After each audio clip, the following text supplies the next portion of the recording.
Aujourd'hui, j'ai le plaisir de recevoir Coy Truon, fondateur de Manœuvre, une firme de consultation en marketing numérique spécialisée à faire le pont entre vos opérations et votre stratégie. Comment vas-tu, Coy? Ça va super bien. Écoute, je suis super excité d'être ici. C'est la première fois que je fais ça, puis ça fait un bout qu'on s'en parlait, donc ça va être super cool. Mais écoute, je suis aussi hyper heureux de t'avoir avec nous dans ce troisième épisode de l'Instant Cozy autour d'opérationnaliser le digital. Écoute, je pense que on est arrivé avec quelque chose un peu de nouveau pour cet épisode-là, chose que je n'avais pas faite avant dans les 2 derniers épisodes. C'est un peu un format icebreaker que j'ai appelé, je sais qu'on est dans l'Instant Cozy, mais je l'ai appelé la minute pas vraiment cozy, qui s'apparente un peu au format Fast and Furious. Donc je sais pas si tu es familier avec ce format-là, un peu où tu as 2 choix de réponse et tu dois en choisir un seul. Non, je connais pas. Je connais le film, donc Ouais. Ah, je me suis dit que ça va être Fast and Furious. ça va être Fast and Furious, exactement. Donc encore une fois, c'est 2 choix de réponse et après, libre à toi de si tu veux ajouter un peu de raisonnement, mais le but c'est que ça soit fast. Donc je te propose de commencer avec la première. Est-ce que par exemple, tu serais plus transformation top-bottom ou bottom-up? Je ferais plus top-down. Top-down? Ouais. Pourquoi? En fait, je me dis que, c'est en haut qui ont les grands objectifs de l'entreprise, donc c'est là qu'ils viennent la transformation. 2, en haut, ben, c'est eux qui décident un peu comment la direction du bateau va aller. Puis 3, ben, c'est en haut qui décident le budget puis les ressources allouées à la transformation. Ouais. Ok. Continue. Fail fast ou don't fail? Moi, je pense que you will fail anyway. Donc, je suis plus de l'école fail fast que travailler à ton coin, que tu penses que tout va bien, mais en fait, tu vas tomber de vraiment haut. Donc, fail fast. Fail fast. FOMO technologique ou prudence digitale? Dans ce cas-là, je vais dire prudence digitale. C'est si tu penses à genre, si ton but c'est de traverser le coin de la rue, peut-être qu'en vélo, ça va plus vite, c'est plus simple, c'est moins cher que de t'acheter une Lamborghini. Puis en digital, ben, je sais pas pourquoi, on veut toujours la Lamborghini. Ouais. Voilà. En plus, c'est parfait parce qu'il y a des questions après qui s'apparentent un peu à cette analogie-là. Et la dernière, avant qu'on commence notre épisode, ça fait un peu d'ailleurs, ça reflète un peu la thématique d'aujourd'hui, stratégie ou opération. Ouais, ça, c'est vraiment une danse à 2. Mais comme dit Thomas Edison, vision without execution is hallucination. Donc, si tu viens de dire qu'il prend soit la pilule rouge ou la pilule bleue, je vais prendre la pilule de l'exécution, des opérations. Je me dis, en fait, tu n'as peut-être pas la grande vision, la meilleure idée, mais si tu es capable de mieux opérer que ton concurrent, tu as des bonnes chances de gagner. Ok, bah écoute, en plus, ça fait parfaitement la transition vers ma première question. Parce qu'en fait, voilà, on va parler d'opérationnaliser. Mais concrètement, opérationnaliser le digital, qu'est-ce que ça veut dire? C'est une vraiment bonne question. Ça fait genre des années que je me dis, OK, comment je peux résumer ça? OK? Fait que là, Difficile. je vais essayer de te résumer ça. OK? Je crois que vraiment opérationnaliser le digital, on va prendre un marketing puis l'e-commerce, c'est vraiment plus mon focus. C'est comment tu fais pour, mettre en place un cadre où les meilleures pratiques marketing sont effectuées, mais de façon fluide, constante et efficace. OK? Je résume ça rapidement. Ça a l'air assez anodin comme phrase, de comme, OK, mettre des meilleures pratiques marketing. Mais en fait, très peu d'entreprises ont une Bible qui dit, voici mes best practices. Qu'est-ce qui est vraiment bon ou pas? Déjà, il faut avoir ce guide-là. 2, tu dis, OK, ben, de façon constante et fluide, ben, il faut revoir nos processus, il faut revoir la structure d'équipe et même, il faut revoir peut-être notre modèle opératoire. OK? Puis 3, le dernier truc qui est l'efficacité, l'efficience, c'est ben, il faut mettre un cadre de mesure, il faut mesurer les choses. Donc, se mettre du reporting, un dashboard, donc déjà définir comment on mesure les choses. Puis vu que l'efficience a un rapport avec la finance, bien, comment qu'on rapproche le marketing et la finance ensemble, tu vois, pour s'assurer qu'à la fin, on livre de la valeur à la business. Et tu vois, par rapport à ce que tu viens de dire, je suis quand même étonné, parce que c'est pas la première fois qu'on lance des gros projets de transformation, ça fait quand même quelques années qu'on essaye justement d'intégrer le digital, du moins dans les grandes entreprises. Pourquoi ça reste encore un défi en fait d'intégrer le digital par rapport à tout ce que tu m'as mentionné? Ça fait maintenant plusieurs années que tu travailles là-dedans. Qu'est-ce que tu as observé? OK. Bon, il y a plein de variables. tu peux réduire, qui peut augmenter le taux d'échec, en fait. Puis je dirais, il y a un côté de communication et la clarté de la communication. Donc déjà, il faut être au clair de où est-ce qu'on s'en va. OK? L'équipe, voici notre objectif de notre transformation numérique en marketing. Voici les 5 objectifs. Pac, pac, pac. OK? Voici comment on va y arriver. Voici l'équipe qui va vous aider à le faire. Et voici le timeline pour arriver. Donc, quelque chose de clair qui va dire, qui va mettre en fait tout le monde, dire, OK, on comprend où est-ce qu'on va. Puis de là aussi, il faut communiquer ça. Pour que les gens soient toujours, qui comprennent en fait comment on va arriver à cet objectif-là. Je dirais qu'il y a cette partie-là. L'autre partie aussi, il faut savoir, est-ce qu'on a les bonnes ressources et talents en place pour la transformation. OK? Puis, je dirais qu'il y a plusieurs phases d'une transformation numérique. OK? La première phase, puis je n'ai pas fait de la recherche là-dedans, c'est plus par expérience. La première phase, c'est on va définir la vision et l'évangéliser. OK? C'est vraiment comme, ben, guys, on va sur la Lune, puis de là, on va convaincre tout le monde qu'il faut aller sur la Lune. OK, good. Donc, ça prend un certain type de leadership pour ça. La deuxième phase, c'est OK, tout le monde est d'accord d'aller sur la Lune. Mais pas de vrai. Comment on y arrive? Comment on y arrive, tu vois? En fait, c'est quoi le plan où on branche les fils et tout. OK? La troisième phase, c'est dans la deuxième phase, tu réussis à aller à la Lune. La troisième phase, c'est en mode maintenance.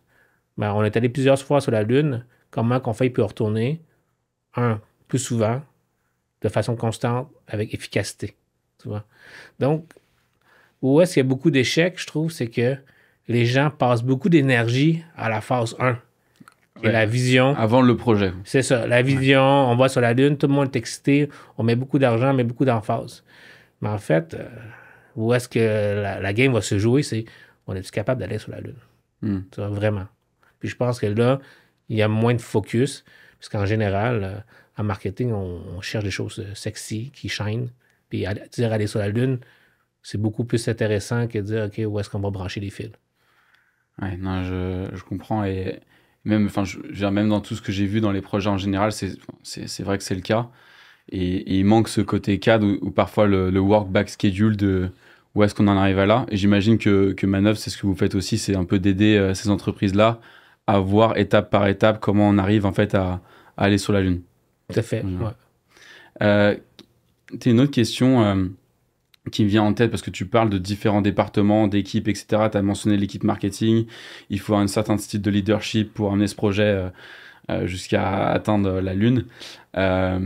Mais qui doit porter l'opérationnalisation? Est-ce que c'est une équipe dédiée? Est-ce que tout le monde a une place à jouer dans ce changement-là? En fait, le responsable ultime est le VP marketing, le CMO, le CDO, tu vois, qui porte la responsabilité de on va atterrir sur la Lune. Maintenant, pour y arriver, ça demande un autre type de rôle qui aujourd'hui n'est pas très répandu, tu vois. J'ai remarqué, il y a peut-être depuis 2-3 ans, justement, ce rôle-là qui est directeur marketing opérationnel, qui est son job est de brancher les tuyaux. Puis, donc, en fait, cette ressource-là, sont vraiment, c'est se dire, OK, il faut qu'elle comprenne, le marketing, il faut qu'elle comprenne la technologie pour brancher les tuyaux. Il faut que la personne ait mis la main à la pâte dans les plateformes. Il faut que cette personne-là ait fait le job, tu vois. Puis ensuite, non seulement qu'elle connaît le marketing et qu'elle comprend les technologies, il faut que la personne ait cette capacité-là du system thinking, c'est-à-dire, OK, ben, il y a plusieurs pièces dans le marketing, plusieurs pièces du puzzle. Comment ces pièces-là s'embranchent ensemble? Mais aussi, non seulement le marketing, mais aussi la finance, les ressources humaines. Comment ces pièces-là se mettent ensemble? Puis de là, justement, ce rôle-là, je crois qu'il est crucial aujourd'hui pour les grandes entreprises pour dire, OK, il faut avoir ce rôle-là pour s'assurer que le marketing roule bien, que ce n'est pas juste une vision, mais que c'est bien opéré. Parce que toi, souvent, chez tes clients, est-ce que tu vois que c'est souvent la mauvaise personne, par exemple, ou peut-être pas chez tes clients, mais dans ton expérience, que tu as travaillé dans plusieurs compagnies, Est-ce que c'est quelqu'un qui est beaucoup plus, comme tu dirais, qui amène un leadership, mais qui n'a pas mis la main assez à la pâte, ou qui a pas une compréhension vraiment précise des plateformes, et donc du coup, ça ne peut pas marcher? Est-ce que c'est souvent ça le problème que tu vois là-dedans? Je pense qu'il peut y avoir peut-être plusieurs problèmes, mais un, comme je mentionnais, des phases. Hmm. Tu vois? Le visionnaire qui dit d'aller sur la Lune, tu sais, c'est son skills d'être visionnaire, de convaincre les gens d'aller sur la Lune. Ses habiletés n'est peut-être pas de créer l'architecture d'aller sur la Lune. Donc, déjà, est-ce qu'on place des bons execs à la bonne phase? Hmm. Il y a cette partie-là. La deuxième partie, c'est comme on croit que le marketing s'opérationnalise par elle-même. Ah, on va prendre une agence, puis ça va bien aller. Ça va le faire. Ça va le faire. Ouais. Mais en vrai, il n'y a pas encore ce rôle-là ou cette responsabilité-là que oui, la job de quelqu'un est s'assurer qu'en fait, nos équipes soient capables de briefer l'agence en dedans de X nombre de jours et éviter qu'ils soient toujours à la dernière minute. Ça n'existe pas, ce job-là. En tout cas, pas couramment. Ouais. Et donc, tu dirais maintenant, tu as ce rôle donc, de directeur marketing opérationnel, ou un peu qui fait l'orchestration un peu de tout le monde, C'est ça. se répand de plus en plus. Enfin, c'est le rôle que tu vois aujourd'hui qui se répand de plus en plus. Ouais, c'est ça. Parce qu'on voit que il faut être honnête, là, la relation agence avec le client, il y a beaucoup de problèmes. Mais en fait, c'est la responsabilité, c'est aussi au client de le régler. Ouais. C'est pas juste une responsabilité d'agence. De là, il faut comprendre en étant comment les choses fonctionnent. Il faut changer. Souvent, quand tu sais que... j'ai toujours l'impression aussi que... Enfin, il faut surtout, avant tout, que les équipes ne travaillent pas en silo. Et souvent, tu remarques, en fait, même la structure des équipes dans les entreprises en général est déjà en silo. Ils ne communiquent pas entre eux. Ce qui amène généralement le fait que la valeur attendue n'est pas là, en fait. Ouais, c'est ça. Et en parlant d'équipe et de comportement, je me dis aussi que une autre chose qui est hyper importante dans ce genre de projet de transformation, et pour réussir ton opérationnalisation, c'est souvent la gestion du changement. Et j'ai l'impression que souvent, tu as affaire à des personnes qui sont assez résistants au changement. Est-ce que toi, c'est quelque chose aussi que tu as observé? Et en fait, quelle est ta méthode généralement pour intégrer ces personnes-là? Parce que parfois, tu as un peu l'impression de faire face à un mur. Et on parle souvent de growth mindset vs de fixed mindset. Est-ce qu'avec Manœuvre, par exemple, quand tu as déjà eu affaire, je sais pas, un certain cas ou même dans ton expérience personnelle, est-ce que tu aurais des conseils, par exemple, pour les gens qui nous écoutent? Parce que je suis sûr qu'il y en a plein qui doivent faire face à ça. Mm-hmm. Oui, j'ai déjà vécu là, ça c'est sûr. Maintenant, je pense que c'est une question que la personne qui résiste ne sait peut-être pas qu'est-ce qu'il attend au bout du tunnel. Donc, en fait, c'est l'inconnu. Donc, de là, la clarté, puis aussi la communication est importante. On fait ce changement de transformation numérique. Qu'est-ce qui va se passer ensuite, tu vois? Je pense que c'est vraiment comment embarquer les gens, puis être transparent dans cette transformation-là, parce que, comme je dis n'importe quoi, on met de l'intelligence artificielle, tu vois, dans les entreprises, ben c'est sûr qu'il y a des gens qui vont avoir peur parce que ça remplace une partie de leur boulot. OK? Donc, ils sont peut-être résistants au changement. Mais si tu ne leur expliques pas que, oui, on va peut-être remplacer 60% de ton boulot, mais 60% que c'est aujourd'hui, on va te donner un autre projet pour faire quelque chose d'autre, tu vois, ben, la personne va dire, ah oui, c'est intéressant, je vais l'implanter au plus vite. Comme ça, en fait, je vais faire d'autres choses. Je pense qu'il y a ce planning-là aussi envers les employés, les partenaires durant le changement. Là.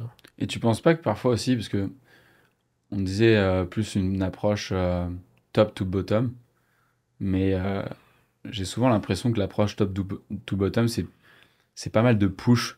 Tu pousses du contenu, tu pousses des choses à faire à tes équipes, ou du moins et à des gens qui sont autour de cet écosystème. Et tu sais, on parle toujours de push vs pull.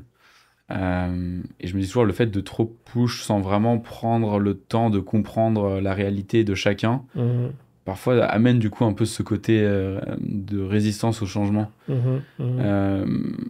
Est-ce que toi, c'est quelque chose aussi que tu as vu, ou est-ce que parfois tu te dis pas, qu'à certains moments, il faut partir plus vers le bas dans certains types de transformations pour pouvoir amener, je passe souvent dans les équipes sales par exemple, c'est ceux qui généralement qui ont moins de connaissances digitales. Est-ce que toi, c'est quelque chose est-ce que parfois tu adaptes ta méthodologie ou tu es fermé en disant que ça doit être du top to bottom Non, c'est comme je te disais, il faut y aller à la formule sandwich. C'est-à-dire qu'en haut, ils définissent la vision, la direction et les ressources, tu vois, budget, technologie, tout ça. Mais à la fin, tu as quand même une équipe qui va opérationnaliser. Mais sans comprendre le day-to-day de l'équipe, ça ne va pas fonctionner. Donc, tu as besoin d'une équipe, justement, le directeur des opérations marketing. OK, qu'est-ce que les gens font? Tu vois? OK, faire les entrevues, comprendre, en fait, le daily des gens pour pouvoir se dire, OK, une fois que la transformation va arriver, voici, en fait, qu'est-ce qui va t'affecter dans ton daily. Tu vois? Je pense qu'aujourd'hui, on ne prend pas le temps de vraiment bien comprendre le travail des gens au jour, qui fait que quand la transformation arrive, ces personnes-là peuvent un peu être résistants au changement. Donc tu veux dire en fait que l'aspect, c'est le terme anglais, c'est le racisme et la partie les rôles et responsabilités est souvent quelque chose qui est sous-estimé dans les grands projets de transformation. Ah oui, c'est sûr et certain. Puis même si en fait on a dessiné ensemble un rôle et responsabilité, on a fait des meetings, on a parlé à plein de gens, peut-être qu'en réalité, ça ne fonctionnera pas. D'où le you will fail anyway. Faut recommencer. Faut voir ça fonctionner, reparler aux gens, revoir les tâches, tu vois. Et c'est là où parfois aussi je me dis, tu as des entreprises qui sont tellement à vouloir réussir dès le premier coup, que c'est là forcément que ils n'ont pas ce recul nécessaire et au final, ça amène vers un échec en fait. C'est ça, tout à fait. Généralement, qui dit changement ou qui dit transformation, je trouve que tu as un aspect aussi outil, plateforme. Bon, pas forcément pour tous les projets. Et ensuite, tu as cette course. J'ai l'impression que les entreprises, c'est la course à avoir le plus de plateformes. Et le plus on paye de licences vers plusieurs plateformes, le plus on a l'impression qu'on a un edge par rapport à nos compétiteurs, par exemple pour la gestion de données. Mais je sais pas ce que toi tu as observé aussi, mais j'ai souvent l'impression qu'on ne comprend jamais, non, je vais pas dire jamais, mais la plupart de ces entreprises ne prennent pas le temps de bien comprendre le besoin pour une plateforme spécifique et vont justement à l'ajouter pour pouvoir, c'est ça, penser avoir une valeur ajoutée, mais en fait ça ne leur amène rien du tout. Est-ce que c'est quelque chose aussi que tu as vu ou est-ce que... tout le temps. Tout le temps? Je dois quand même lever mon chapeau aux vendeurs technologiques. Ils sont bons. Ils sont vraiment bons à nous vendre qu'il faut aller sur Mars. Okay? Très, très bon. Puis ils ont la fusée pour aller sur Mars. Ils sont très bons. Okay? Mais la question à se poser en tant que, tu vois, comité de direction, c'est on a-tu besoin d'aller sur Mars? Puis souvent, comme qu'on s'est fait vendre l'idée que tout le monde va sur Mars, ben, il faut aller sur Mars. Mais peut-être qu'en fait, aujourd'hui, tu n'es pas prêt pour aller sur Mars. Il faut juste traverser la rue. Ouais. Et parfois, il y en a qui se voilent la face aussi. Si cette entreprise peut le faire, pourquoi moi je peux pas le faire? Et du coup, ils se lancent et vont directement. Tu sais, il y a plein de buzzwords. On parle de DMP, de CDP, puis on pense que c'est en un claquement de doigts que tu vas réussir à mettre ça en place. Puis là, la personne va commencer à payer plusieurs milliers de dollars. Et en fait, non, pour remettre ça en place, il faut que ta data soit clean. Et en fait, c'est fou parce que je veux pas te donner de chiffres, etc., mais j'ai l'impression que une majorité d'entreprises, souvent, c'est un peu le cas. Ils ne voient pas le travail qu'il y a à faire pour en arriver là et ils se basent juste, je sais pas, sur un documentaire qu'ils ont vu ou ils ont parlé avec quelqu'un ou un vendeur qui a très bien fait son boulot, qui lui a fait tiens, je te vends le rêve. Et après, la personne arrive et forward ça à l'équipe. Ok, il faut qu'on ait ça. Let's go. Mais derrière, il n'a pas du tout eu le recul.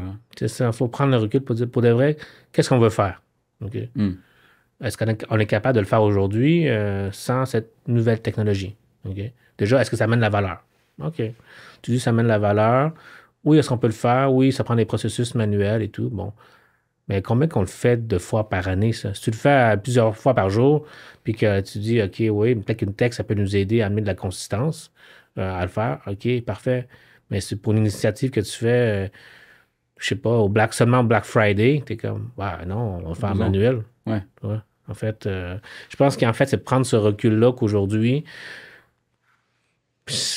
comme l'industrie du marketing fait qu'on veut aller vite, ne permet pas, en fait, aux exécutifs de prendre le temps de dire, OK, en fait, gars, on va prendre une journée, là. Qu'est-ce qu'on veut faire? Tu vois? Ouais, tu veux dire qu'aujourd'hui, il y en a qui sont tellement dans leur day-to-day à faire des tâches par tâche sans vraiment se dire, OK, allez, on se prend un temps libre pour réfléchir. Et du coup, il y a plus de réflexion, il y a même plus de réflexion en fait stratégique, de vision d'équipe. Ils sont même dans l'exécution pure, mais vers quelque chose que même eux ne comprennent pas forcément en fait. Ok, non, je vois. Et une autre question que j'avais pour toi, c'était par rapport si je repars sur le côté structure, euh, est-ce qu'on, pour les projets, pour mener ces projets à bien, est-ce qu'on est censé créer des nouvelles fonctions? Est-ce que toi, tu vois souvent, parce qu'en fait, si tu crées des nouvelles fonctions, c'est des gens qui sont là temporairement, ou est-ce que, parce que tu parlais à un moment donné qu'un des problèmes principaux au fait qu'il y ait un taux d'échec élevé, c'est les compétences internes. Euh, Est-ce que toi, c'est aussi quelque chose avec Manœuvre que tu vois en général? Est-ce que tu recommandes d'aller à l'externe, à part être avec une agence qui vient t'aider? Est-ce que tu recommandes en fait de recruter des personnes externes, ou est-ce que c'est plus de former certaines personnes à l'interne pour t'aider à mener à bien ce projet, par exemple? Je pense qu'il y a un degré d'internalisation d'expertise chez le client. Le mindset que moi, je préconise, c'est faut, quand tu rentres dans une salle, il faut que tu aies une porte de sortie. OK? Donc, c'est-à-dire qu'aujourd'hui, si tu travailles avec plusieurs partenaires, même Manœuvre, des agences, puis qu'on a toutes, en fait, les connaissances du client, en fait, le client, quand tu sors de la salle, tu as tout perdu. En fait, tu n'as rien gardé. Tu vois? Donc, il faut toujours réfléchir comment que je bâtis mon écosystème peut être indépendant. OK? Maintenant, la question, c'est à quel niveau je veux internaliser. Tu vois? Si tu es une business vraiment technologie orientée vers la technologie, ben, ça fait du sens que tu internalises beaucoup d'ingénieurs, de développeurs. Tu vois? Si tu es plus une compagnie en marketing, tu vas te dire, OK, oui, je vais internaliser beaucoup plus mes fonctions marketing, mais tout ce qui est plus technologique, je vais l'externaliser. Mais quand même, tu as besoin de quelqu'un à l'interne qui puisse challenger comment se déroulent les choses. Tu vois? Donc, il y a un certain niveau d'internalisation à faire. Tu sais, par exemple, si on regarde depuis 5-6 ans, de plus en plus d'entreprises, tu as des ad tech managers. En fait, leur responsabilité, c'est que la ad tech soit bien configurée, tous les tuyaux sont bien branchés, bonne naming convention, tout fonctionne, on déploie des nouveaux features. OK? Ben avant, ça n'existait pas, tout était fait à l'agence. Tu vois? Maintenant, tu as des audience managers. Tu vois? Donc, de plus en plus, je pense qu'il va y avoir des entreprises qui vont amener l'expertise, tout dépendant dans quel type d'industrie que tu es. Mais en même temps, plus que tu amènes l'expertise, plus que tu te dis, OK, faut que je m'assure que les talents que j'amène à l'entreprise, je puisse aussi les faire évoluer. Donc, tu as une gestion de carrière, tu as une gestion aussi de t'assurer qu'en fait, ils sont toujours au meilleur niveau de l'industrie, qui est en fait une autre partie du casse-tête de comment que tu opérationnalises ton département marketing. Et je sais que t'es un expert et que tu as une grande expérience dans les grandes entreprises, puis là, tu as fondé Manœuvre, etc. Et tu parles de ad tech manager et d'internationalisation. Je voulais te poser la question, en fait, parce que d'ailleurs, c'est un feedback que j'ai reçu sur d'autres podcasts, c'est s'il y avait la possibilité d'amener plus de cas concrets. Et du coup, j'avais cette question-là de demander, est-ce que, par exemple, t'as un cas concret à nous partager où tu as vu le digital être bien intégré à une entreprise, quelque chose qui a marché concrètement? Et si ça a marché, qu'est-ce qui a fait que la manière dont tu l'as approché a fait que ça a été successful? Si tu peux le partager. Oui, ben, je vais te partager une expérience, peut-être pas pour un client, mais une expérience professionnelle. Tu sais, en travaillant chez L'Oréal, il faut dire qu'eux, il y a une machine bien opérée. C'est-à-dire qu'en fait, ils se disent, bon, où est-ce qu'on s'en va? Tu vois, il y avait une direction digitale très forte. Voici nos 4 grands objectifs et voici la date qu'on désire les atteindre et voici l'équipe qui va le supporter. Okay. 2, comment qu'on va y arriver? Ben, voici des playbooks, on va faire le changement, on va reprendre la tech, on va mettre la naming convention, on va développer des dashboards. 3, qui va vous aider? Tu as les équipes globales, les équipes locales, tu vois. Je pense que la façon que L'Oréal a déployé, qui a opérationnalisé son marketing numérique, pour moi, c'est top. C'est top. Ouais. Top parce que tu étais dans l'équipe ou... Ben, top parce que j'étais dans l'équipe. Mais oui, tout à fait. Non, mais j'ai aussi la vision, de la vision à l'architecture, de comment que ça a opéré, jusqu'à la fin, comment les campagnes sont monitorées. Tu vois? En fait, toute la chaîne était bien designée au départ. Et tu penses que ça, c'était surtout... c'était successful surtout parce que aussi les compétences à l'interne étaient déjà présentes, où les gens étaient déjà ouverts au changement, parce que j'ai l'impression que L'Oréal est quand même très digital savvy en général. Tu penses que ça a aidé beaucoup aussi à ce niveau-là? Ouais, déjà ouvert au changement. Okay. On avait dans le temps déjà des ressources, mais cette transformation-là, quand le go, quand la fusée a dit qu'on y va, ben ça a accéléré les choses. Tu vois? Et d'où le point de, en fait, il faut quand même un top-down qui dit, OK, guys, on va sur la Lune. Tu vois? To the moon. To the moon, exact. Et en parlant de L'Oréal, de cet exemple-là et de ton expérience, j'avais une question pour toi, c'était relié un peu parce que tu avais quand même, je sais que tu as eu quand même quel gros poste. C'est quoi pour toi le digital officer de demain? Est-ce que c'est quelqu'un qui est le chief digital officer de demain? Est-ce que c'est quelqu'un qui est plutôt technique, plutôt opérationnel? Est-ce que c'est ce mélange un peu de directeur marketing opérationnel, comme tu l'as mentionné, qui serait le meilleur profil pour avoir ce genre de rôle? C'est quoi ton take là-dessus? Je pense que la plupart du temps, le digital officer, en fait, arrive pour, comment je peux dire, comme remplacer. Pas remplacer, mais compléter un gap entre le CMO actuel. Okay.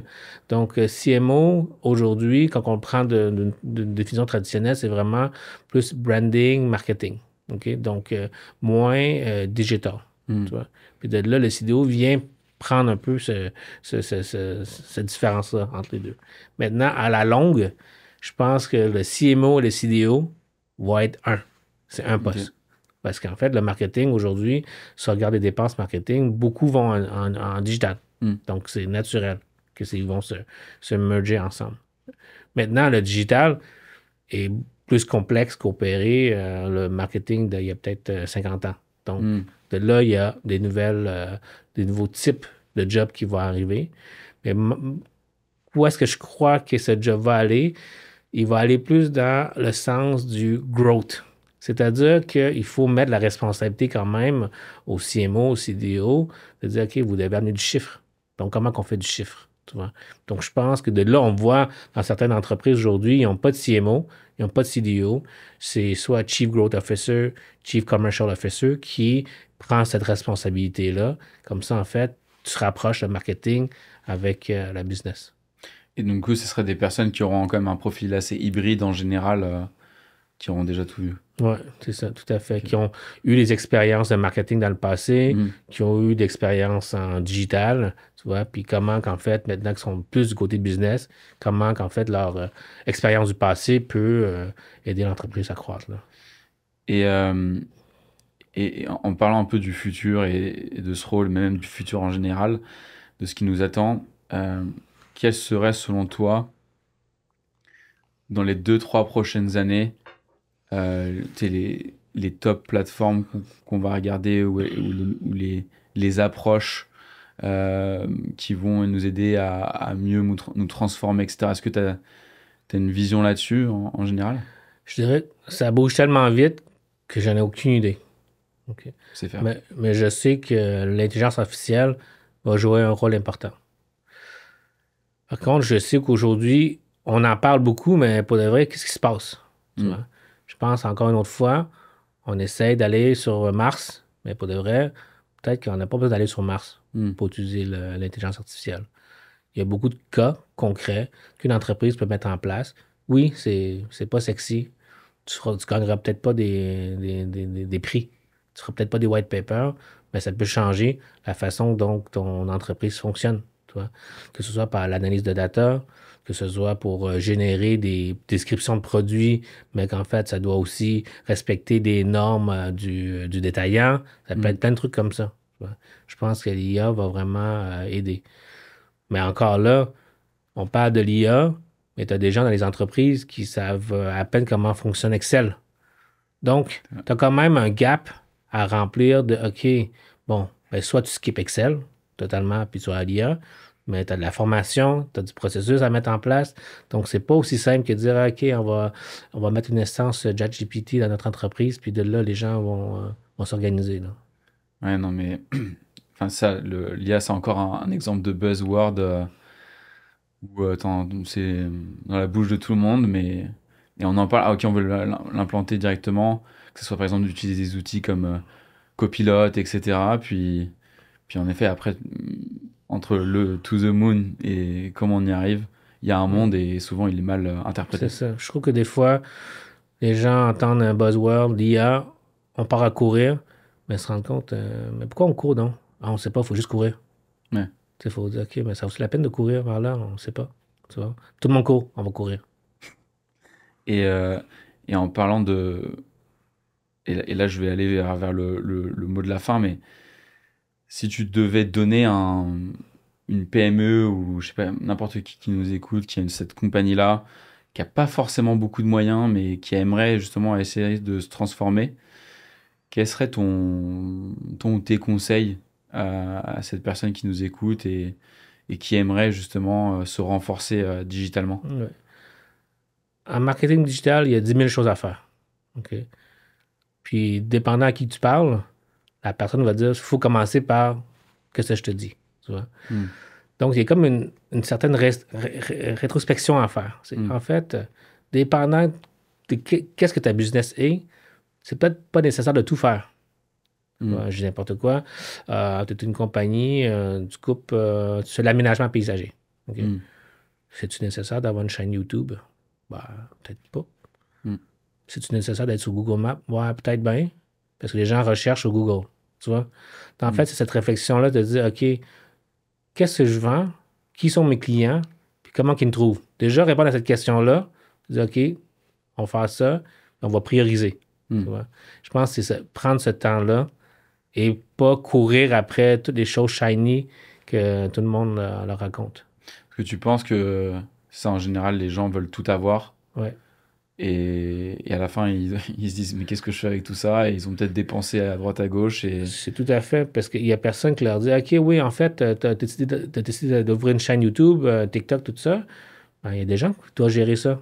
En fait, tu augmentes ton fixe cost. Ben, OK, mais ces gens-là, ils s'attendent que tu aies une stratégie. Ah, ben, tu ne t'y connais pas. Donc, OK, on va payer quelqu'un pour définir la stratégie. Donc, en fait, toute initiative marketing, sous, tu vois, le marketing en tant que tel, a un coût. Mais ce coût-là, personne ne t'en parle vraiment. Tu vois? C'est un peu ça le danger, c'est qu'on veut tout faire, mais à la fin, ça augmente les coûts et les opérations.